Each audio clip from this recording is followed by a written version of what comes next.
nauwi sa palitan ng puto ang ikinasang operasyon ng mga kapulisan sa laban sa Tawi-Tawi sa isang sospek na sangkot sa illegal na droga na nagresulta sa pagkakasawi nito sa nasabing engkwentro.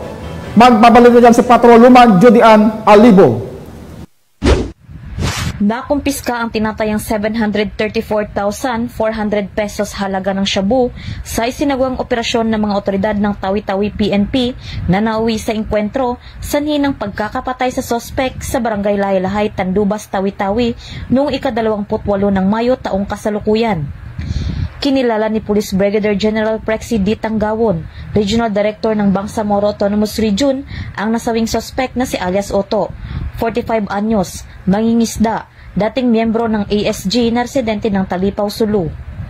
Bandang alas 4:45 ng umaga ng nasabing petsa, naging matagumpay ang operasyon dahil sa pinagsanib puwersa ng mga tauhan ng Criminal Investigation and Detection Group Zamboanga City Field Unit, katuwang ang Tawi-Tawi Provincial Field Unit, 51st Special Action Company SAF, Regional Mobile Force Battalion BAR Tactical Effort, 1st Special Operation Unit Maritime Group, Philippine Coast Guard, Provincial Intelligence Unit Sulu PPO, Tawi-Tawi PPO, National Intelligence Coordinating Agency BAR na may koordinasyon sa Tandubas Municipal Police Station na nagresulta sa pagkakasawi ng sospek matapos makipagpalitan ng putok sa mga operatiba gamit ang kanyang M16 rifle, M203 grenade launcher na nagresulta rin sa pagkakasawi ng dalawa pa nitong kasamahan.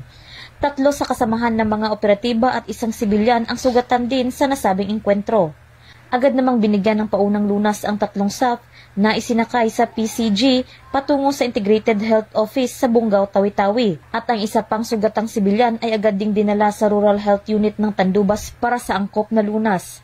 Samantala, ang mga nasawing sospek ay idineklarang dead on arrival ng attending physician ng naturang hospital.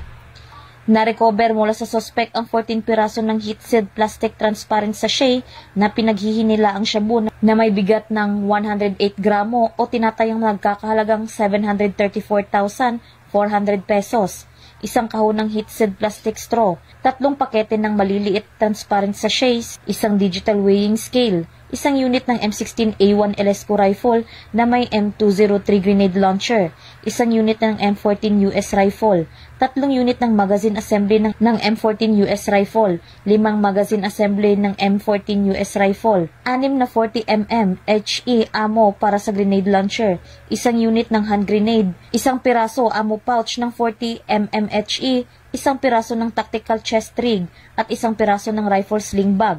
Ang mga na-recover na ebidensya ay kasalukuyang nasa pangangalaga ng CIDG Tawi-Tawi PFU para sa dokumentasyon at tamang disposisyon. Patunay lamang na ang pambansang pulisya katuwang ang iba't ibang ahensya ng gobyerno ay patuloy sa pagpapatupad ng kanilang sinumpaang tungkulin kontra kriminalidad na naayon sa mga programa ni Pangulong Ferdinand R. Marcos Jr. na magkaroon ng maunlad na bansa para sa sabay ng Pilipino tungo sa isang bagong Pilipinas. Mula rito sa rehiyon ng Bangsamoro, ako ang inyong PNN correspondent, Patrolwoman Judy Ann Alibo, alagad ng batas, tagataguyod ng Balitang Pulis. Maraming salamat, Patrolwoman Alibo.